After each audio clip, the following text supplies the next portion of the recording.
तो का हाल बा करे जा लोग। तो भाई लोग आज हम पेले वाला बानी। एगो सारवा लड़के शादी क के मकई के खेत में गाड़ मारावता, पेला पेली करता भाई लोग। तो आज उहे सार के पेले वाला बानी या ओकरे के रोस्ट करे वाला बानी। तो भाई लोग ये वीडियो सिर्फ मनोरंजन खातिर बा, ना दिल पर ना गाड़ पर ना लाड़ पर लेवे के बा, देखे के बा और हंस के भूल जाए के बा। तो भाई लोग बिना कोनो लाड़वा लहसुन के वीडियो स्टार्ट करल जाओ आ चला जौन सारवा शादी कैले बा ओकरा के पेलल जाओ।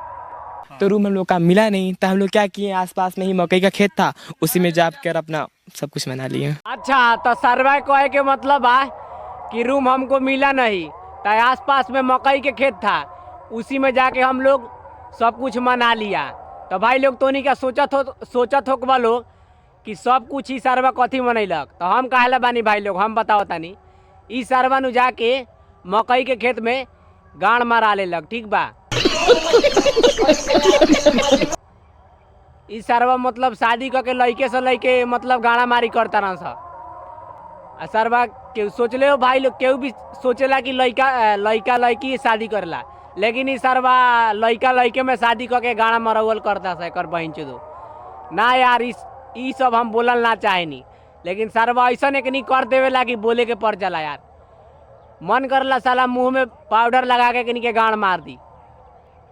मजा तो इतना रहा था जैसे स्वर्ग में। अच्छा, तो कहे के मतलब है सरवा के कि मजा तो इतना आ रहा था कि ऐसे लग रहा था हम लोग स्वर्ग में हैं।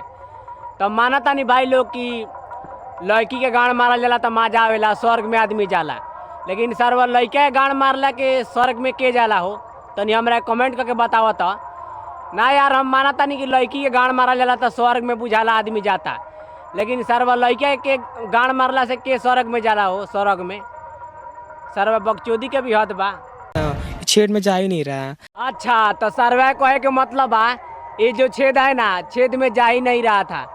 तो ये सरऊ हमरा लगे आवा ना, मटिया तेल पटा के तोरा गाड़ में पेले भग देकर घुस जाई तो और बहन चुदो। लेकिन घुस जाई, लेकिन आग भी धली, हमार लाड़वा से आग धली तो धली, लेकिन तोहर बहन चुदो मटिया तेल पटा के पेले में तोरा गाड़ में तोहर बहन चुदो, तब तक घप देकर घुस जाई ना। ये सरवा लड़का में शादी करके मतलब का साबित करल चाहता। लड़का में के शादी करेला यार। सरवा शादी करके मकई में पेला पेली करता सरवा सब। ऐसे कैसे होगा? खड़िया के, बैठा के, उठा के, निवरा के, सटा के, चटका के पीछे से हो सकता है, पीछे से हो सकता है। हाँ। अच्छा, तो मीडिया वाला भैया जी ये कहे के मतलब है कि कैसे कैसे हुआ। तो उ सरवा देखो तार लोग भाई लोग कें करता, कहता भाई लोग निवरा के, सुता के, उठा के का तोनी के बताई, निवरा के पेलस।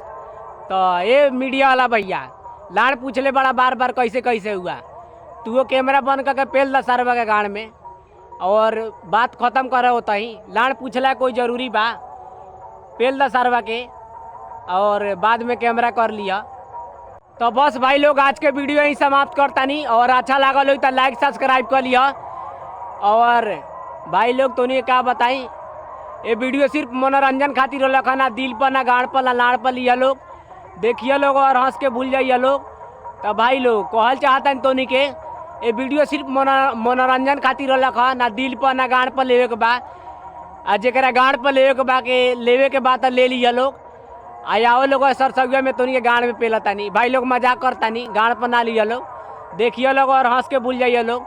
तो भाई लोग आज के वीडियो ही समाप्त करता नहीं, और अच्छा लागल तो लाइक सब्सक्राइब कर लिया।